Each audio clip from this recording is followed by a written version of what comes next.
I finished this book today at work. It took a while. I think it was 18. I'm guessing like 18 hours, but it's a little on the, obviously it's a little on the boring side. It's more about the epidemic of mental illness in kids. Wow, that's really bright. All right, hold on. Can I zoom in? Can I zoom in? No. Okay, fine. So this Anxious Generation book was about the epidemic of mental illness among kids, and it tries to pin it on phones and technology and social media, but it's a really good read in some aspects because I don't know, everyone I know is on social media to some extent, and I have like a few friends and people that I also no longer speak to that also like just cut off all their social media for, you know, for mental health reasons. And I don't know, it was a good read. It made me like reevaluate my own relationship with social media and that kind of thing. What up, Rich? How's it going? But I really like this book. I really like a lot of aspects about this book. I think my only complaints were that this guy is let's see, let me read about him real quick. Who is this dude? Jonathan David Haidt is an American social psychologist and author. All right, I remember he was a social psychologist. This guy seems like upper middle class or upper class kind of upbringing. Let me see his Wikipedia. American social psychologist and author, professor at ethical leadership at the New York University Stern School of Business. The main areas of study are the psychology of morality and moral emotions. Age 60, born in New York, secular Jewish family. He said he was atheist in the book. Identifying as atheist at 15. Okay. Father was a corporate lawyer. All right, yeah, this guy comes from money. Like, it kind of, you can kind of tell, especially with like some of the theories that he brings up and some of the like proposed solutions to correcting American society as far as mental illness and phone usage / social media usage. Like some of the things he suggested, I'm literally like walking around poor neighborhoods, like, you know, not where I'm immediately going to get robbed, but like literally next to the neighborhood where I did get robbed. And like a bunch of the solutions that he comes up with and puts in the book never would work in the schools these kids go to and the neighborhoods that these kids live in. Like, you don't let your kids run around outside like this guy says we need more of in poor neighborhoods where you're going to get robbed or your kids are going to get snatched up. So like, I don't know, but anyway, I enjoyed a lot of aspects for this book. I think it's a good read. There's one book that they mention that focuses more on the economic side of mental illness in, you know, the rise of mental illness, I guess, in society in general, but more, you know, focused on kids. And I think that's what he lacks in this book. Like, his book is very, very focused on just like the technology side, and it kind of briefly skims over the economic, like working parents need more support than they are currently getting, and like a lot of people rely on phones and screens to watch their kids essentially. And I mean, it's not a choice that anyone says, yeah, that's a good choice to make, but if you work 40 plus hours a week and your partner works 40 plus hours a week, who's watching your kids if you can barely afford rent, you know? He doesn't mention that parenting style at all in the book, or the, you know, the economic situation that forces people to sort of rely on phones and technology to watch their kids for them. So other than that, I don't know, I didn't take any notes for this because I was like walking around. I was actively working while I was reading this, but I don't know, parts of it were really good. I wanted to see, this is supposed to be like extra, what the fuck? Oh, memes. Okay, fine. The book says, oh, there's like extra supplemental like graphs and data on the website, but firmly grasp it. I don't know. How can we free the anxious generation? I was thinking about it a lot. Like, I saw this in like the recommended list at my library, and I was like, I think I've heard like people suggest this book before, so I'll read it. Like one of my cousins messaged me. I posted about it on Instagram, and she messaged me, and she's like, "Oh, I read that. That book's really good." Blah blah blah. And she's got like 5 kids. She's like younger than me. She married some rich guy, and she's got like 5 kids. And that's all she does is just like play with her kids. So that's cool. But I mean, like, what was my point? Anyway, yeah, so she recommended it too. I don't have any kids, but my friends have kids, and I was kind of thinking about it like, one of my friends wants me to be a little more involved with their boy. His name, I'll not name him, I guess, in this brief segment, but you guys know who he is.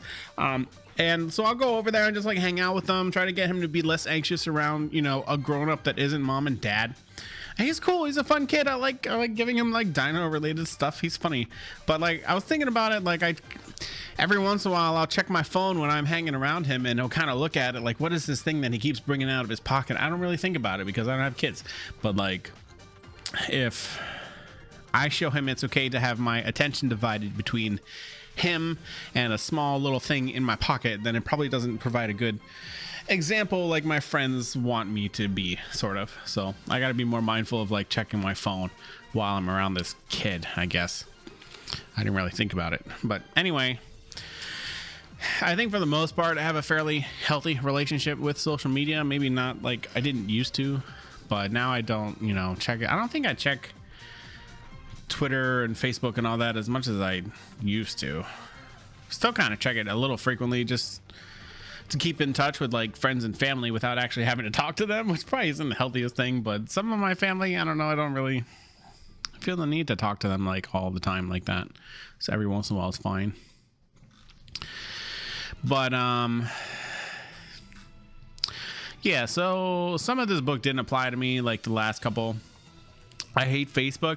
I mean, Facebook, I started on MySpace and then I got on Facebook. I was pretty big on Facebook until I started dating someone who like didn't want me to be friends with anybody. So like I kind of stopped using it. I stopped using a whole bunch of it. She was like really jealous of any interaction I had with any other female. So it did not like bode well. So I kind of like got off of Facebook for a while, but then I reconnected with like family and like some of my friends on there later down the road. So then now I just go on there every once in a while. I'll see something important from like a friend or somebody I don't talk to or family member, but most of the time it's just like they filled Facebook with memes, so I can't even use it like that anymore. It's just weird. Like memes I don't give a shit about for the most part. But I don't know. I want to do the research. So beyond the book, collaborative review docs, the evidence. This is what I want. Page in progress. This is from March of this year. Anyway, yeah, so the book makes a lot of really good points about like the statistics and the math behind showing the trends in anxiety and depression in youth. Honestly, I think a lot of this book also applies to grown-ass adults that like don't mind their own fucking business and stay on social media all day. But I don't know, obviously adults they can make their own choices, I guess. But the suicide stuff was kind of really fucking depressing. I did not enjoy listening to that. Terrible trend. U.S. female emergency departments visits for self-harm. They have like a lot of data to back up. But yeah, I think again, I think they only briefly touch on the economic side of, you know, viewpoints that are very apparent as far as me specifically being a working class adult on the lower end of the salary spectrum, I guess. It's a nice way to put it. They go into it a little bit like boys seem to do better when they go into like tech schools. They seem to be happier and they have more of their like career planned out as far as like going to a tech school for like a trade or whatever. But as far as like regular high school kids like I used to be, and just going to a regular high school trying to pick a degree in something, mental health just kind of plummets because it doesn't seem like there's any kind of hope economy wise. Like, I don't know. I was almost glad when I didn't graduate college and a bunch of my friends did graduate college and they couldn't find a job anywhere, because the job market has been bad since I, would have gotten out of college.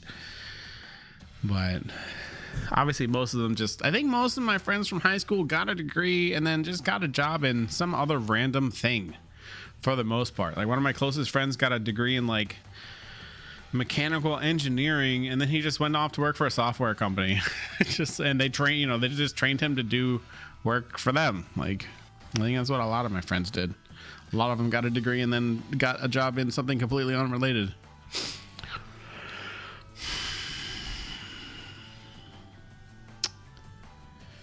But I don't know. Yeah, cool book. 3.5 out of 5, I guess. Obviously, if I was a parent, it would mean a lot more to me. But I got friends with kids, so I still kind of care a little bit. Pay off debt and throw the rest at strippers? Yeah, I guess. Anyway, the bits about like getting kids outside, getting kids off their screens, I agree with most of that. Like, this guy says that video games are the devil. Obviously, I don't agree with that, but I do feel like it's definitely much more beneficial to like see people face to face. Even I, as an adult, feel that. Like, if I don't see my friends face to face once in a while, I go a little nutty and sad. So, even I need that. I'm an adult. Even I need to like actually see my friends in person sometimes. Like, COVID was hella lonely. Like, it was really, especially because I haven't had a partner for a while. Like, it's been a long time and it's lonely by yourself. So I don't know, I need to see people once in a while face to face. Like, I remember seeing my mom for the first time after being like quarantined for the longest time, and I was like, it was just nice to see like an actual human face. It's not like on a screen. But anyway, yeah, 3 out of 5. Book was cool. This guy's rich and I didn't like that. I think that's my main complaint. Like, he doesn't talk about like the economic side of this, but I guess that's not really the point of his book. So anyway, yeah, I'll check out. I made a note. There's another book called like Disaster Generation or something. So I'm going to read that. I'm going to read that next, I think. The church is ready for an intelligent, thick Nubian queen. God, I go to church every I need to clean this apartment first. You gonna bring the demons out? This apartment's a disaster, dude. My hat now, totally my hat. I need to clean this apartment before I invite any ladies over. It is not sexy time in this apartment. It's like hella dirty in here, and I didn't do it today because I didn't feel like it. I was still kind of beat up from work. So anyway, yeah, cool book. 3.5 out of 5. I'm glad I read it. I recommend it sort of for anyone on social media, really, if they want to analyze their usage. Anyway, let's play some video games. Let's play some video games.